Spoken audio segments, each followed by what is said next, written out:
resultado directo de la influencia pagana. Otra ciudad en donde el culto idólatra pagano a la madre era popular fue Éfeso, y ahí también se hicieron intentos por mezclarlo con la cristiandad. En Éfeso, desde tiempos primitivos, la diosa madre era llamada Diana, Hechos 19. En dicha ciudad los paganos la veneraban como la diosa de la virginidad y la maternidad. Se decía que ella representaba los poderes generadores de la naturaleza, por lo cual se la representaba con muchos senos. Una torre de Babel adornaba su cabeza. Cuando se tienen creencias durante siglos, por lo general no es fácil abandonarlas. De modo que cuando llegó la apostasía, líderes de la iglesia de Éfeso razonaron que si permitían a los paganos continuar su adoración a la diosa madre, los podrían atraer a la iglesia. Así, entonces, en Éfeso se incorporó el culto a la diosa pagana y se mezcló con el cristianismo. Se sustituyó el nombre de Diana por el de María y los paganos continuaron orando a la diosa madre. Conservaron sus ídolos con la imagen de ella y la iglesia profesante permitió que los adorasen junto con Cristo. Pero no es mezclando de esta forma el cristianismo con el paganismo el camino de Dios para ganar convertidos. Cuando Pablo llegó a Éfeso todavía no se había infiltrado el paganismo. La gente era verdaderamente convertida y en esos días, al convertirse al cristianismo destruían las imágenes de la diosa madre, Hechos 19, 24, 27. Cuán trágico fue que esta iglesia aceptara y aún adoptara la idolatría abominable de la diosa madre, disfrazándola bajo el hábito de la cristiandad. Finalmente, cuando el culto a María se hizo una doctrina oficial de la Iglesia Católica, en el año 431 después de Cristo, fue precisamente en el concilio de Éfeso, la ciudad de la diogana pagana Diana. Es obvia la influencia pagana que indujo al concilio a tomar esta decisión. Otro sitio del culto idólatra a la diosa madre fue Alejandría, Egipto. Aquí era conocida bajo el nombre de Isis. Cuando el cristianismo se propagó hasta Alejandría, se hicieron convenios similares a los que se habían adoptado en Roma y Éfeso. El culto idólatra pagano a la madre fue cuidadosamente inyectado a la cristiandad por los teólogos de la iglesia en dicha ciudad. Ahora, el simple hecho de que haya sido en ciudades como Alejandría, Éfeso y Roma donde la idolatría pagana se mezcló primeramente con la cristiandad, muestra de manera definitiva la continuación directa del antiguo paganismo. Esto prueba más aún que el culto a María no es más que el antiguo culto popular a la diosa madre pagana, y se puede confirmar notando los títulos que se le confirieron a María así como la forma ritual de sus cultos. Por ejemplo, María es frecuentemente llamada la Madonna. Este título no tiene absolutamente nada que ver con María, la madre de Jesús. En cambio, esta expresión es la traducción de uno de los títulos por los cuales la diosa babilónica era conocida, y Nimrod vino a ser conocido como Baal. El título de su esposa, la divinidad femenina, sería el equivalente a Baalti. En castellano esta palabra equivale a mi señora. En latín, mea domina, y en italiano, en una forma bien conocida, es Madonna.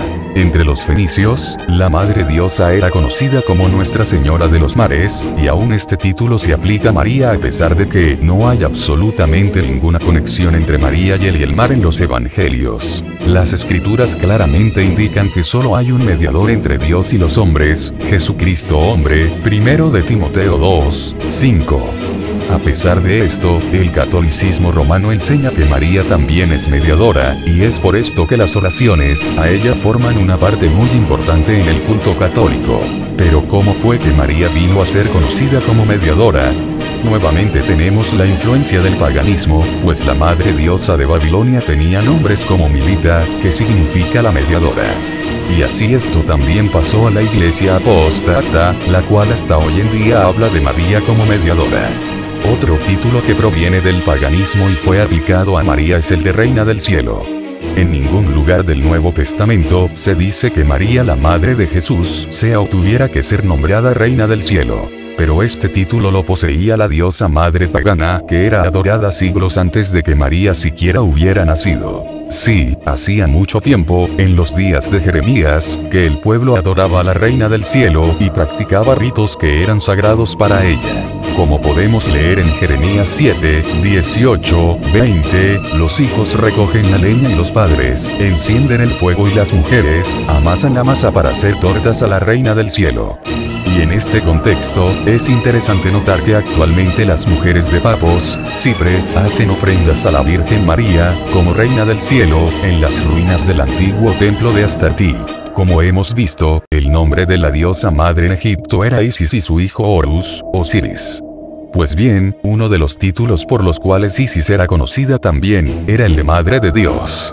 Más tarde este título fue aplicado a María por los teólogos de Alejandría. Nuevamente este era un intento obvio para hacer aparentar a la cristiandad semejante al viejo paganismo con la adoración a su diosa. Bien sabemos que María era la madre de Jesús, pero solamente en el sentido de su naturaleza humana. El título católico y el significado original de este trascendieron y pusieron a la sencilla y humilde Madre del Señor en una posición exaltada ajena al Nuevo Testamento. Y en la misma forma se sigue instruyendo a los católicos actualmente. El culto a Isis no fue limitado a Egipto. Se introdujo en Roma en el año 80 a.C., cuando Sulla fundó un colegio isiaco allí.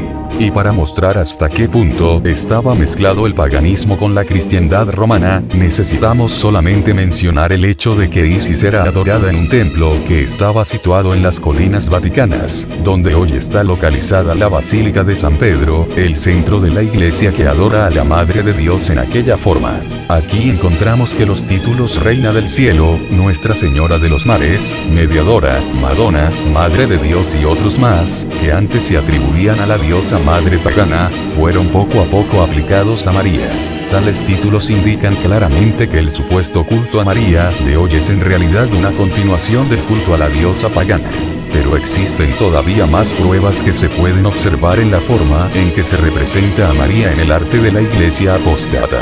También fijada en la mente pagana estaba la imagen de la diosa madre con el niño en los brazos, que cuando los días de la apostasía llegaron, la antigua estampa de Isis y de Horus fue finalmente aceptada, no solamente entre la opinión popular, sino por su sanción episcopal, como el retrato de la Virgen y su hijo. Se adjuntaron representaciones de Isis y su hijo en un marco de flores. Esta práctica también fue aplicada a María, quien casi siempre es mostrada en la misma forma, como bien lo saben los estudiantes del arte medieval. La diosa egipcia Isis era frecuentemente representada como parada en la luna creciente con 12 estrellas alrededor de su cabeza. Incluso esto fue adoptado para María, pues en casi todas las iglesias católicas romanas del continente europeo, se pueden ver cuadros de María en la misma forma. La ilustración que se acompaña, impresa tal como está en el Catecismo Oficial de Baltimore, Estados Unidos de Norteamérica, muestra a María con las 12 estrellas alrededor de su cabeza y la luna creciente bajo sus pies. Para satisfacer las mentes supersticiosas de los gentiles, líderes de la iglesia apóstata trataron de hacer a María similar a la diosa del paganismo y exaltarla a una superficie divina, para competir con la madre pagana. Y de igual manera se hicieron estatuas de María, a pesar de que las sagradas escrituras prohíben tal práctica. En algunos casos, las mismas estatuas que habían sido veneradas como Isis, con su hijo, fueron simplemente cambiadas de nombre y se dieron a conocer como María y su hijo Cristo, de modo que continuara el antiguo culto. Cuando el cristianismo triunfó, dice un autor, estas pinturas y figuras se convirtieron en la Madonna y su hijo, sin interrupción alguna. Ningún arqueólogo podría actualmente asegurar si alguno de esos objetos representa a la una o la otra. Todo esto demuestra a qué grado se han rebajado los líderes apóstatas para tratar de unir el paganismo con el cristianismo. La mayoría de esas figuras con distintos nombres han sido adornadas con joyas en la misma forma en que lo están las imágenes de las vírgenes hindú y egipcia. María, la madre de Jesús, no era rica. Al contrario, era pobre. Entonces, ¿de dónde vinieron las joyas y coronas que se ven en las supuestas estatuas de ella? Obviamente, tales representaciones no son cristianas. Son de origen anterior al cristianismo. Y así, por compromisos unos muy evidentes y otros más disimulados, el culto a la antigua madre de los paganos fue continuado dentro de la iglesia de la apostasía con el nombre de María, a quien se sustituyó en lugar de la otra. Y este cambio ha venido engañando al mundo entero.